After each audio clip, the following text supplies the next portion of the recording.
നമസ്കാരം, സിറ്റി ന്യൂസിലേക്ക് സ്വാഗതം. എടക്കാട് പാറപ്പള്ളി കടപ്പുറത്ത് തിരയിൽപ്പെട്ട് കാണാതായ വിദ്യാർത്ഥിക്ക് വേണ്ടി തിരച്ചിൽ പുനരാരംഭിച്ചു. കനത്ത മഴയും ശക്തമായ തിരയും തിരച്ചിലിന് പ്രതിസന്ധി ഉണ്ടാക്കുന്നുണ്ട്. താഴെ കായലോട് പറമ്പായി റോഡിൽ MC ഹൗസിൽ റഹൂഫിന്റെ മകൻ ഫർഹാൻ റഹൂഫിനെയാണ് ബുധനാഴ്ച വൈകിട്ട് കാണാതായത്. 4 സുഹൃത്തുക്കൾക്കൊപ്പം കടലോരത്തെ പാറയിൽ ഇരിക്കുന്നതിനിടെ ശക്തമായ തിരയിൽ അകപ്പെട്ട് കടലിൽ വീഴുകയായിരുന്നു. എടക്കാട് പോലീസ് സ്റ്റേഷൻ പരിധിയിൽ ഏഴര പാറപ്പള്ളി കടപ്പുറത്ത് തിരയിൽപ്പെട്ട് കാണാതായ യുവാവിനു വേണ്ടി തിരച്ചിൽ വ്യാഴാഴ്ച രാവിലെ പുനരാരംഭിച്ചു. കനത്ത മഴയും ശക്തമായ തിരയും തിരച്ചിലിന് പ്രതിസന്ധി ഉണ്ടാക്കുന്നുണ്ട്. താഴെ കായലോട് പറമ്പായി റോഡിൽ MC ഹൗസിൽ റഹൂഫിന്റെ മകൻ ഫർഹാൻ റഹൂഫിനെയാണ് ബുധനാഴ്ച വൈകിട്ട് കാണാതായത്. 4 സുഹൃത്തുക്കൾക്കൊപ്പം കടലോരത്തെ പാറയിൽ ഇരിക്കുന്നതിനിടെ ശക്തമായ തിരയിൽ അകപ്പെട്ട് 2 പേർ കടലിൽ വീഴുകയായിരുന്നു. മറ്റൊരാൾ നീന്തി രക്ഷപ്പെട്ടെങ്കിലും ഫർഹാൻ തിരയിൽ മുങ്ങിപ്പോവുകയായിരുന്നു.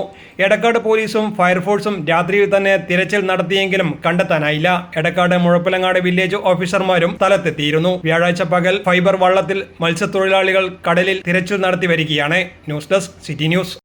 കൂടുതൽ വാർത്തകൾ അറിയുവാൻ സിറ്റി ചാനൽ വാട്സ്ആപ്പ് ഗ്രൂപ്പിൽ ജോയിൻ ചെയ്യുക. ഒപ്പം YouTube ചാനൽ സന്ദർശിക്കുക. വാർത്തയുടെ അവസാനിക്കുന്നില്ല. മറ്റൊരു വാർത്തയുമായി വീണ്ടും കാണാം. നമസ്കാരം.